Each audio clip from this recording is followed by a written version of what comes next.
Hey, what's going on, everyone? It's Eric Rosen, and I have my pal Fedra here with me. We're going to be talking about conscious relationships today. What is that, and what is the state of conscious relationships? A lot of people are struggling with harmony, balance, and even healing in their romantic partnerships, and sometimes even non-romantic as well.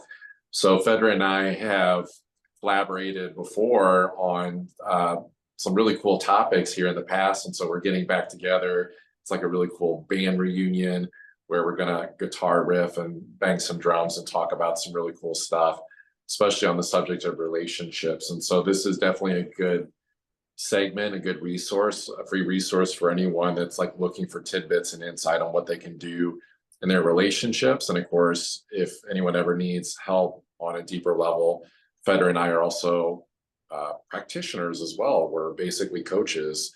I myself, I'm an astrologer, I'm an intuitive coach, and also a celestial shaman, which is a fancy way of saying I work with angels to help people with energy clearing. Fedra, my pal here, is a really fantastic, amazing Reiki master. She is a tarot reader and an entertainer, and she works a lot of magic. How are you today, Fedra?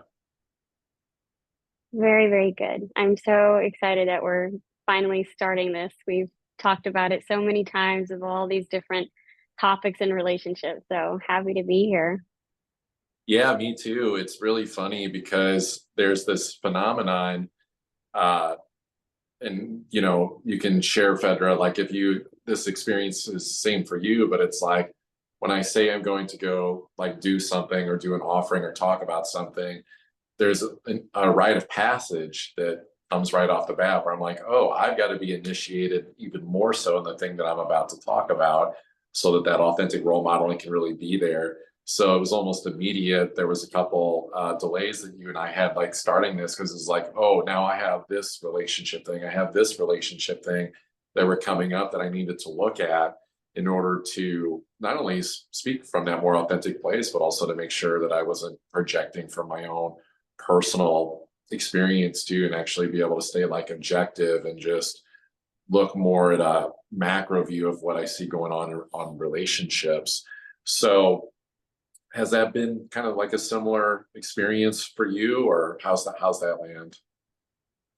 It has, and also I'd say in the last few months, people have also come to me, and I have literally been becoming almost a spiritual consultant to hold space, and really deepening that level of integrity, speaking from my past experience of what I see about the situation or what I would do in this position, and then giving grounded advice out of love and care and understanding for where the person is has been challenging. It's not only challenging for ourselves, but then for others. However, through these stories, through these experiences, we can find what's best for us so that we could take it on. I mean, I love therapy. Don't get me wrong. I definitely recommend people to see it, but I do also believe that we are our best therapist. If we're able to really come into a calm collective state, we can find what is best for us and choose in that way. I couldn't agree more. Could not agree more. Um, yeah, thank you for sharing that. So in terms of, this relationship piece, that we're here to talk about today, I kind of wanted to give my definition and then ask you if you have your own or anything you'd like to add, but like, what is a conscious relationship? What is a conscious partnership? Uh, I simply just like put it as really just bringing a level of self-awareness into like, what are the dynamics either that is easily on the surface, like ways of communication, or even like the more subtle stuff, like the is there someone subconsciously projecting something in a situation? Is there a subconscious ask in a situation? Is there past wounding playing out from either a past relationship or growing up with the parents, inner child wounding, which we're going to talk a little bit about today. But essentially for me, it's just like really just having an awareness of like what is happening in my relationship and not just coming together for the hope of that there's going to be love and peace and harmony and fun and good times and sex and dinners and all this stuff. But from what I see going on, and also it's reflected in the astrology, it's like that peace, that harmony, that balance doesn't come easy. If anything, I think the No way. the imbalance comes first, and then we have to like go deeper and penetrate into the healing and go, what is going on here? So to me, that's the conscious partnership piece. That the celebration of a conscious partnership would be um love at higher levels, kind of like the song, like bring me a higher love. It's like you Mm, have that in a conscious partnership, because not to like dumb things down in an unconscious partnership, that's not a terminology I would use, but in a partnership that's maybe more surface level, that maybe the capacity superficial. to Yeah. go a little superficial, it doesn't have the capacity to go into the depths of really deep love and empathy and passion, intimacy, things that can be really healing and really rewarding for a romantic couple. So do you have anything that you wanted to add to that? Or do you have like your own definition of like conscious partnership? Conscious partnership, I would add on that it is full acceptance, Mm. the acceptance that the person that you're meeting should be should be at the frequency that you're at that time, right? And when you observe that person, you're opening up to connect, to really love, right? And you have a certain set of standards for yourself. You have a certain set of standards or expectations, right? And when we have expectations, we get disappointed. Now, standards and expectations are two different things. And there's a certain level of core beliefs that we have that we set up when we're going on dating and what we're looking for. But as we know, when you set up a profile or you go on a date, especially the couple ones, there is a projection, often a mask or a part that we're playing in order to really soothe and attach that person in. And we're all guilty of it. But then that will slowly come off, right? And they show the true person. And this is where, in my past experiences, I didn't see the other playing with the shadow with me. And that's where full acceptance is, because in intimacy, we're creating that trust together to show all parts of ourselves, the nitpicky, dirty, gritty, angry, sad, shame, guilt. That's like you said, sexual, lustful side. I want to see all of it. One thing that I manifested in my life very clearly that I've come to understand is I said that I wanted to sing the blues. Well, you can't really sing the blues unless you went through the blues. So it's the same thing here. If you really want to merge and have this really deep, loving partnership, whether it is even short term or long term, right? We have to come to play together and say, I see you, you know, just like an avatar, and then I accept you, instead of coming to this point where it's like, yeah, you have to fill A, B, C, check mark this box. You've got it. And if you don't, well, you got to become this for me, or you got to stay like this. Mm-mm. None of that is going to work. That's ego. Absolutely. I definitely think it's to echo that, like that flexibility piece, of just honoring that we've been going through this, what, 2.5 year cycle. We've got about 6 months left of like in astrology of the dark side of relationships coming up, and interestingly enough, it's like that's been the rise to polarity coaching, which in my opinion can create even more codependency between men and women, because it's not really getting to like the root cause of like the individual issue, which I feel this is really about. Or it's also removing that veil and being like, you know what? Maybe you do have codependency patterns, and maybe you do need to admit that to yourself. And then what are you going to do about it? It's been a lovely smack in the face. You know, we all do need it at times where it's like, are you happy with what you're doing? And if you're not, what the hell are you going to do about it? Because guess what? You're going to go through the same girl. It's going to be the same guy. It's going to be the same thing over again until what? You need to look at the common denominator, which is us. Percent. That's it. You nailed it. Really. Okay, the show's over. We're done. No, but seriously, nailed it because it is an individual journey. Like it really is. Like when there is a disagreement, when there is a proverbial trigger, right? Like I'm triggered right now. You said this, you upset me. It's like we have to look at where is the roots of that trigger coming from at an individual level. Nailed it. Yes, nailed it. Thank So you. Because I'm only echoing it as your projection of your mirror, but it didn't start with me. Oh no, baby, it didn't. It started maybe 20 down the line. Maybe it was your mother, your great grandmother, your great great great great great great whatever. It's just right in front of you, and then you get to honor and accept that. 100%. And you know, the hard part about this is like the disposition that I think we've all in some way wanted to go for is negotiating things out for a treaty. Like, oh, well, I love you and I want peace too. So let me do this thing to help you not deal with that trigger. And it's like, but we can't do that because there will be pseudo harmony on the surface and there will just be chaos and tension underneath, you know, and it can even erupt into frustration and anger and resentment, which really is just a reflection of a need for boundaries, right? And so Well, that gives this tendency. Yeah. Well, this is that enabling part. I did this thousands of times, whether this was in my family's house or in relationships and friendships. I didn't want to disturb them. I rather walk on the nails and rather walk on the eggshells to bring something up. And that's enabling them, definitely observing that. And then here I am seeing that it didn't make anything better. In fact, it just said, you know what?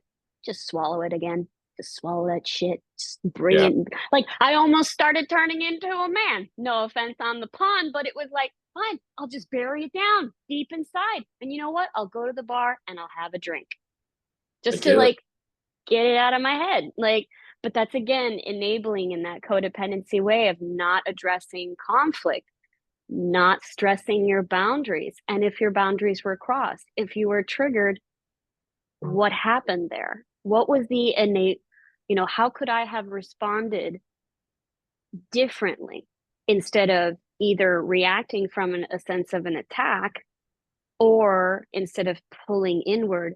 What is the medium? Where can I find that middle ground to where it's like, you know what? You're yelling in my face right now. I understand that you're upset, but I am a human being. Let's go down to the basics. I'm a human being. If I'm the love of your life, you shouldn't be talking to me this way. We need to pause. I need you to get to a more calm state, and then we can have this discussion again. And if somebody doesn't respect that, then you really need to take a look at where you are and who you're with. Absolutely. And I think this is a good chance to keep going down the proverbial rabbit hole here is like talking about like what are boundaries, how do you set them up, like when are they needed, right? So, obviously there can be physical boundaries, right? Like, hey, don't touch me right now, I'm going through something.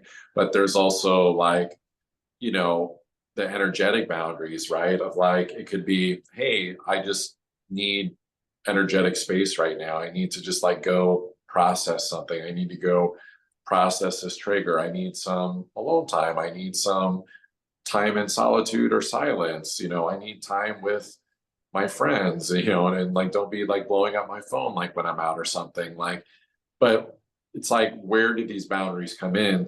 For me, what I see is that it's when a trigger happens. I think this is the easiest way to take people to this. It's like when a trigger happens, there is something that has an unmet need underneath of that trigger. There's some rupture within the person, that is bothering them. And so it's going to the root of that and finding out, well, what is this unmet need? And then until that need is met, that is where the communication for boundaries comes in. Is it's in order to protect and nurture our personal needs that we need to show up more whole and complete to the relationship, so that like we're processing, we're self-aware, we're doing our healing, and then we don't accidentally show up in a codependent situation, or even, unfortunately, because I've seen this in my life so many times, like magnetize, especially a romantic partnership, in order to reflect those unmet needs, those imbalances in myself, as a mirror, in order to like bring awareness to that. So I think that's, to me, like the call for boundaries. It's like, get clear on like what the need is and be able to communicate that in a partnership, because I think the clearer that is, the more, as the individual healing is occurring, the better things are in the relationship. Because I think the idea here is this work right now is not going to get done overnight. There's no 7-day course ebook. It's going to be Hell no. through and working through our stuff right now, our triggers, our, parts of our ego, like through the lens of relationships mostly, and even the way we communicate in partnerships. So I think it's actually embracing, like when a trigger happens, instead of trying to avoid it, like stiff arm it, because it's like, no, I want peace and harmony, but actually like face it, like, okay, there's a trigger coming up right now. It's not about what they did, as you mentioned, right? It's going like, what's going on within me right now? Where am I triggered? And actually doing that self-reflection, self-awareness work to get clear on what that is, what that unmet need is, and then find a way to have that need met. And if the other person is meant to be involved to meet that need, it's like just communicating, hey, are you available to this? Are you available to do this thing? What's your feeling on that? This this book that I'm reading about boundaries, we'll share that resource later. Uh, is the lady that has been writing and a therapist of relationships for 14 years. And the first chapter, she said, boundaries are for everything. You're going to be using it all the time. I loved that, because to me, I'm thinking, as on this journey, like, oh yeah, it's only for your relationships. And it's like, no, in every chapter, it talked about your boundaries in work, your boundaries in friendship, boundaries with yourself, even. And this has been such an awakening process for me. I started the book in April of this year, and already so many changes have happened in my life just from one book. And where I see that I can't sugarcoat that that's going to be a very long process. It's going to take every day. Anyone that does any form of spiritual work with me, that is my motto. It takes every day. It's simple and it's not easy. That's what it is. And for these boundaries to occur for someone that goes through codependency, trauma, you are coming from already a place where you already put aside your self-worth. You've already had this habit of self-sacrifice to your own detriment. So you've already put aside your intuition. You've ignored it so many times. Mm-hmm. You have to now go into that mirror. You have to really start there. And that was very difficult for me, to apologize to myself, to say to myself how much I love myself now. I can almost cry. Um, you have to go there. And that's where people don't want to go. They rather project outwardly first. And I understand totally, but it ain't the way. No, you need to go to your room or your bathroom, go to that mirror first.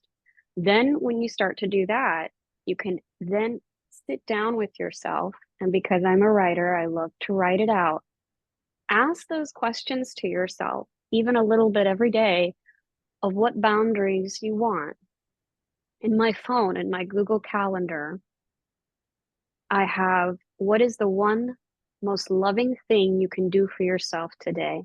I put that in my calendar in 2011 after my divorce. Changed my life. It's still in my phone to this day.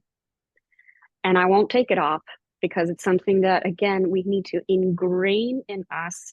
When we establish the boundary, it's for us. It doesn't need to make sense. It's not logical. It's for you. And when everybody else, if they're going to honor it or not, it's going to show you who is really worthy to be in your life and who isn't. Absolutely. Yeah, you mentioned some, and thank you for the vulnerable share there, Fedra. Like, because you mentioned some really key stuff, like the piece of apologizing to yourself, the self-forgiveness of like, oh shit, like where did I violate myself? Where did I not have better boundaries and as I'm learning to love myself more? Because to me, that's the other piece of boundaries. It's like we put them in place so that we protect ourselves until we fully embody unconditional love where we're like unfuckable with. And it's like this piece of having to witness like how much psychology is like in that challenging piece of stepping out of potentially people pleasing mode, because that's a big part of this astrology too in relationships, right? People pleasing, just keep the harmony.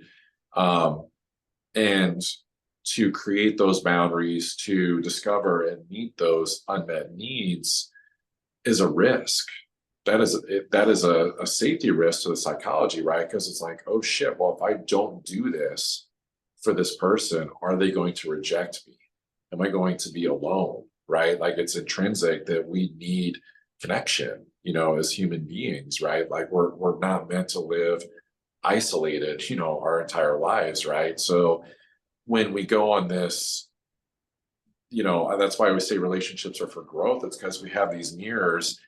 And so we see these unhealed parts, we see place for more unconditional love, meeting our needs.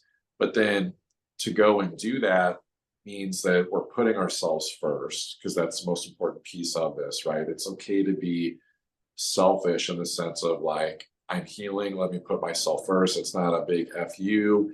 It's just like you do your healing, I do my healing, and then we come together, and then we're not like, enmeshed energetically, we're not codependent. But in doing that, there's also this risk of that person no longer being a vibrational match, right? And so that's the tough part, is there's a roll of the dice, there's a risk in every partnership right now that you cannot put the relationship first.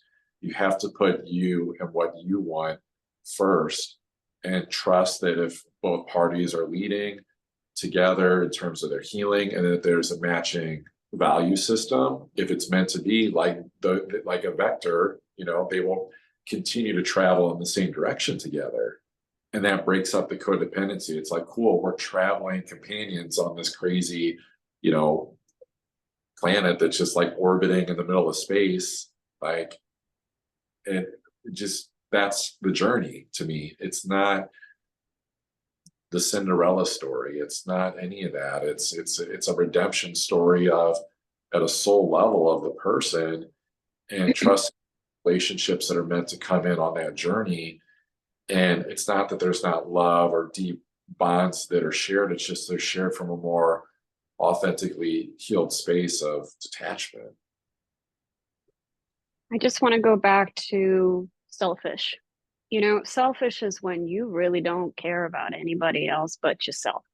So what I would like to do is twist it to self-centered. And, as a Taurus, they've said many times that, we're self-centered people. So I'd like to define that for me of, as you just said, of putting the focus to myself and then on to others.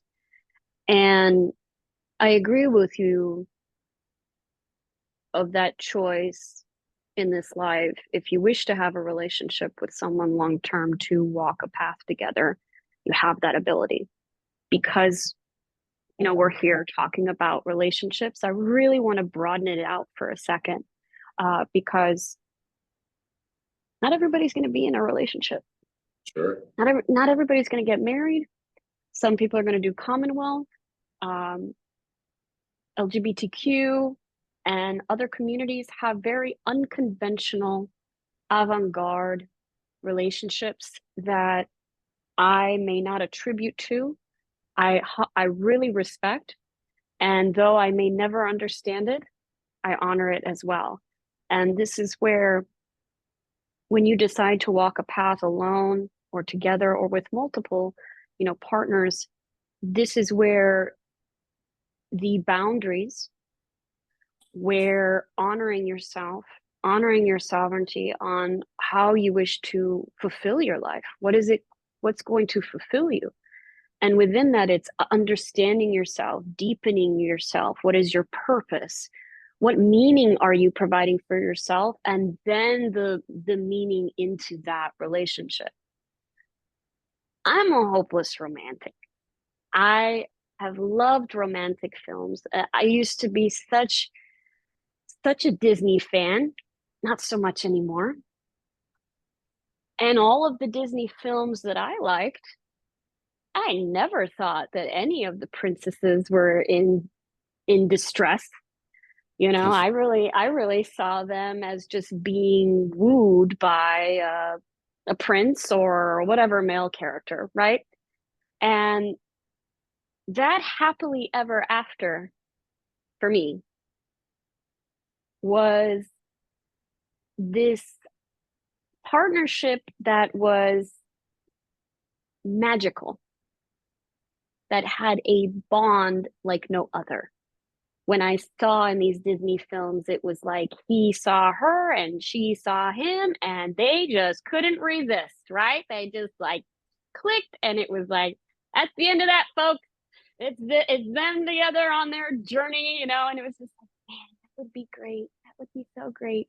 And that's where I see in what you said that, again, because time is relative, it could be a few months to many, many years of this partnership, but it's like, what are you going to get together? How are you going to build that connection? How deep that connection is going to go? And if you're going to repeat those patterns, then thank that person for what you have learned, and then detach, let it go so that it doesn't repeat. And if you are going to go long term with someone, you're going to see that they are ever evolving, just as you are ever evolving. So, yeah, you're going to have to learn some level of freaking grace, because no one is perfect. So, if you do want that happily ever after, whatever it is in your mind, just remember that you are manifesting it through the envisioning of your beliefs and your stories. And that partner cannot read your mind. You have to communicate that and build that intimacy and build that connection. And I firmly believe you can make that happen. But it's like you said, it's not just like 7 to 10 days. This is just going to magically come up in your life. Like, it's going to take work. 100%. Yeah, it's absolutely a cosmic influence right now in the astrology to be like, yes, we have to have that grace and compassion, because there will continue to be parts that are unhealed that we still have to face. And sometimes that may bring up like, shit, are we ever going to get to the happy, consistent partnership where the work is done? Yes, but it's just, we're just not there yet. Like, that's just not, to me, the cycle that we're in. And so that's why I think collectively so much of this is happening. But I think the positive side of it is what it's giving us an opportunity is to go back to these very original years of when the ego was forming, like I mentioned, inner child work earlier. And like what that is this idea of like, okay, we still have that age whatever boy or girl inside of us that is still a part of our vibration. Like their consciousness didn't just like go away. We didn't like lose that part of ourselves just because we're in our 30s, 40s, 50s, whatever. So this is highlighting the periods where, as we were maturing as a child, as an adolescent, as the ego was forming, we started to form certain perspectives on life. There were certain pain, injuries that happened. And of course, I'm talking more like psychological, emotional, even spiritual, maybe a little bit on the physical, but a mix of those, to where the reason that we're triggered is because there's something deeper there. And so the value is like sort of getting in our time machine and getting clear when we have a trigger happen, of going to that root of going, where did this come from? What age did this happen? What was it, my adolescence? Was it this thing? And this is the concept essentially, is like identifying, communicating, like as if you're sitting with that inner child, inner adolescent in front of you, witness what they were going through, witness their emotions, witness the stories, and then ask them what was the need that didn't get met here, that Mm. happened.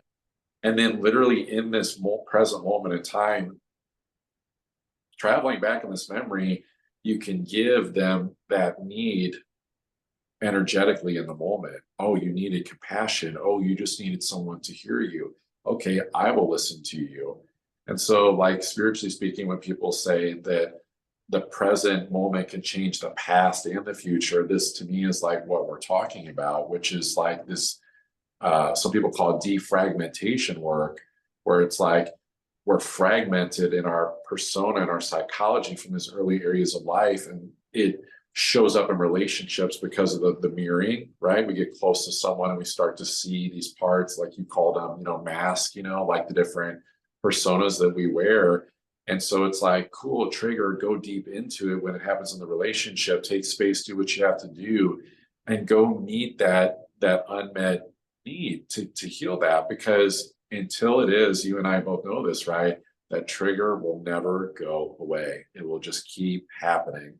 And as you mentioned, right, people sometimes try to leave a relationship to go for greener pastures in the next one. But if they don't do this level of work on themselves, the triggers just won't go away. The same things will bother them, you know. Second verse, same as the first, and third and fourth and fifth. This is, Honey, I one thing I'd like to chime in just for those if watching and they're just like, well, that's all well and good, Eric, but I can't meditate. What do I do? I would say even going into what I have done also, because I'm very physical in that stereotypical Taurus way, is just doing what you used to do as a child that you love to do. And do not allow any shame to come in. If you want to go dance, even in your house, like when nobody's watching, do it. I mean, there's so many different cool coloring books now. Sit down, have a cup of coffee, do your coloring book, and just zone out. Anything that really gets you into this mindful state where you can just create and express, that's going to light up your child. If you can do it with others, awesome. But I really think, again, coming more into yourself and then branching out with others to do fun things, like I've been doing, of going into nature and doing kayaking, really has gotten me more into, again, nature in a state of peacefulness while doing something active. Really just makes my inner, Fedra just so happy and like livened up. And yes, I've done the meditations that you've even suggested, where you'd go into like, what does baby Fedra need? What does toddler Fedra need? What does teenage Fedra need? Teenage Fedra is really upset. And what does adult Fedra need? And really like seeing those levels and accentuating those levels in your daily life could really produce a level of harmony. And that's really what we want, right? We're always saying we want harmony, we want, to manifest abundance, we want everything to be great. Well, what I've noticed in this work of mine, and I've seen even in you and honoring you, Eric, that what I would say is a divine goal, a spiritual goal, is to be able to be grounded in whatever life brings to you. And I just want to quote Rocky, because in certain times I always need to hear this monologue. And he says, nothing is going to hit you harder than life. And it's about not only taking those hits, but about getting up and keeping moving forward. I'm just paraphrasing. And that has really been in my heart this year. I mean, yeah, you're right. In the last 2 years has been brutal, but this year it's more about whatever is life giving to me, coming from a state of gratitude. When we were children, we fell down, we got up, we cried for a second, and then all of a sudden we're like, we just got right back up and started running and playing again. Like we didn't even think about it. You know, you and me, we'd banter, you'd tease me. I'd be like, yeah, you're not my best friend anymore. I don't want to see Eric. I don't want to. Next day, I'm hugging you and loving you. And we're like, yeah, let's go play again. This level of openness and just pure divinity. And when I say pure divinity, I'm just meaning that they are just balls of beautiful energy. You know, that is where we see the authentic side of children. And we don't say, oh, well, you know, they're being too much or they're being too little. No, they're beings, you know, and when we get into that state, we're truly honest with ourselves and others. And that's where we just can get to with this inner child work. Yeah, 100%. I'm really glad that you shared that, because really what you and I both shared really is kind of the balance of these things, right? It's like, yes, you can get super sincere and go into the time machine and address some, deep sensitivities, from the past. But sometimes meeting the unmet need can just look like, oh, I just want to go play. I want to go, play an instrument. I want to go for a walk on the beach, right? I think for me, like where the self-awareness piece like comes in is just clear on like what the need is that's going to like be healthy and healing, right? Because like so I don't want anyone to like take it and be like, oh, I want to go get drunk at the bar on Sunday fun day. And it's like, well, escapism, coping, that's not going to help address these other parts, right? It's actually getting clear on Mm-hmm.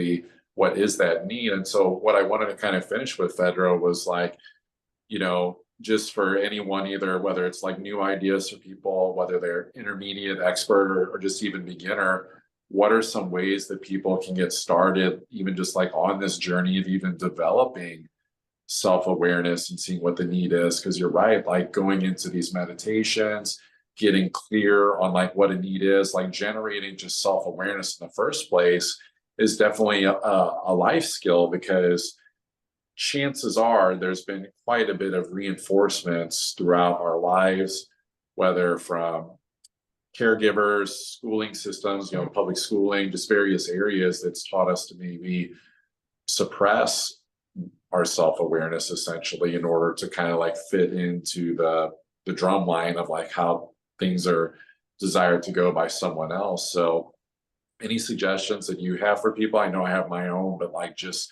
how do you even get started in the first place just with the basics of self-awareness? Because it's like anyone can see that like, oh, there's a conflict in my relationship. But if like what we're saying is true, right, that we have to go to the individual level to work out the kinks within us, how do we get aware, just basic steps of what's even going on? This will be a little bit long, but Okay, it's a great question. I like it. So I come from the heart space of anyone that is watching. They were meant to see this. We're coming from our experience, so we don't have any medical expertise. So we're not adding to be medical professionals or therapists. I will say, though, that first we need to honor ourselves and listening to ourselves. And it is very cliche, right? Listen to your body.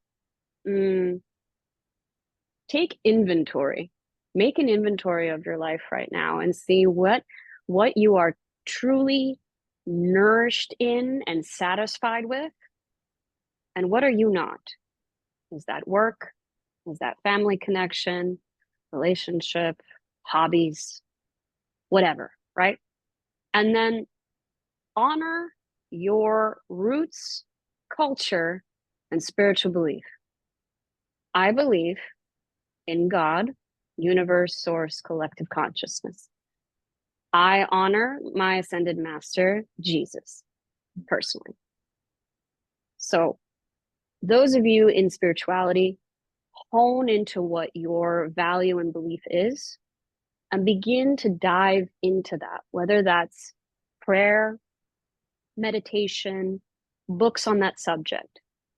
Then as you do your inventory, look at your boundaries and see where can you sharpen them. Review your standards in life. And then go into that mirror, do that acceptance and that apology, as I had stated earlier, and realize that today is your new cycle.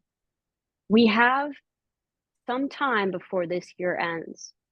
And this is not just any ordinary year, as we've already seen things occurring globally. We are the pioneers of our life and then collectively. So we need to decide of what we're going to do, because the healing that you do in any capacity is influencing all of us. That is why we're here fundamentally together on this little school of Earth. So for me, when I began long time ago, it was purchasing crystals. And I bought myself a pouch, and a good friend of mine made one as well. And I wore crystals and I studied crystals for healing. That is where I began with my study.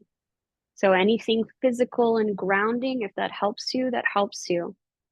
But ultimately, it really is about valuing the aspects of what is you. The identity of you is so important. That meaning and that love that you give to yourself. And that is a great place to start. And know that it's going to take every day. So the pace is yours. Stop comparing your pace to others. That is just a common thread that I really needed to state and emphasize. Because again, we are honoring us. Remember that you attract everything to you, including that special person. So the more time that you actually invest in you, the more that you attract everything that you can potentially have in your life. Mhm. I hope I answered that. Totally, 100%. Super freaking poetic, by the way. Yeah, I thank you for that contribution, Fedra. Yeah, for me, a couple like, and you hit on this one, but I think is the most important is getting into the body. Just really getting into the body. My observation is that people that move their bodies more consistently are just like happier, more clear people of like not only what's going on within themselves, but what they want out of life. And it seems to be the people that spend a little bit more time sedentary, that don't move their bodies. They're in their minds a little bit more, processing things. And so naturally, we would think that we would want to use our intellect to try to figure things out. But that's a whole nother episode, but that's a Yeah. hard space, to just figure things out, because the mind can survey the facts, the circumstances of the situation, it can observe things, but I think it has its limitations on, actually being able to find solutions that can come from this self-awareness place, that can come from more of a spiritual, emotional place that transcends the mind, essentially. So getting into the body gives the mind a chance to quiet the hell down for a little bit. And sometimes this can be where we have like light bulb moments. But also, as you said, we have that awareness more of what's going on in our body, because we're connected more to it, because we're moving it, we're paying more attention to it. I also like the tool of just like a self-inquiry process through journaling. Basically, we can either create our own journaling prompts and ask those questions like, hey, I'm triggered right now. What the hell is this? Where is this coming from? I'm obviously paraphrasing what someone would probably write, and then just practicing breaking any patterns of control to allow yourself to just write whatever comes out on the paper. This idea of automatic writing, where it's like, it may seem silly at first, but just start writing the first words, the sentences that come out on the paper, even if it feels like gibberish at first. Like, basically, the idea is, right, to start to trust our own knowing again, because I really do firmly believe that, like, once the reminds me of like Forrest Gump for some reason. Once the like braces come off the legs, we can learn to run, but we've got to learn to like walk first and rediscover like we do know the answers. Like we don't need anyone outside of us, an outer authority, to tell us what we want in life or what's going on with us. That's great to have that sounding board to help people connect more with themselves. But ultimately, to me, it's like how to regenerate that self-awareness that was maybe lost. And so I think the things that you mentioned, this tool of like getting into the body, self-inquiry through journaling could be a chef's kiss masterpiece for like getting the things moving, like in that direction again. And to not take ourselves for granted, as you mentioned earlier, the show it's an act of valuing ourselves. It's an act of self-appreciation to rediscover ourselves in that way. So where can people, like, where can they contact you if they wanted to get a hold of you, Fedra, for support, either like with your services of what you offer, if they're wanting like any sort of like relational help or even just like the individual help on their spiritual journey? I am on Instagram at my full name, Fedra Ekris. Also on Facebook, I have my personal content page and also my business page of Soul Note Healing. Awesome. I'll make sure to drop those in the quote unquote show notes, AKA the description section of wherever this video is at, so people can contact you there. And if anyone wants to get a hold of me for either, astrology coaching, energy work, best place to reach me is astrologybyericrosen.com. I will drop that in the show notes as well, so people can reach me there. Fedra, thank you so much for being on today. That is a wrap. I hope everyone listening today got some tidbits and awareness of just different ways to find clarity in your partnership and also your own individual healing journey. So if you need further support, please reach out. All right, take care.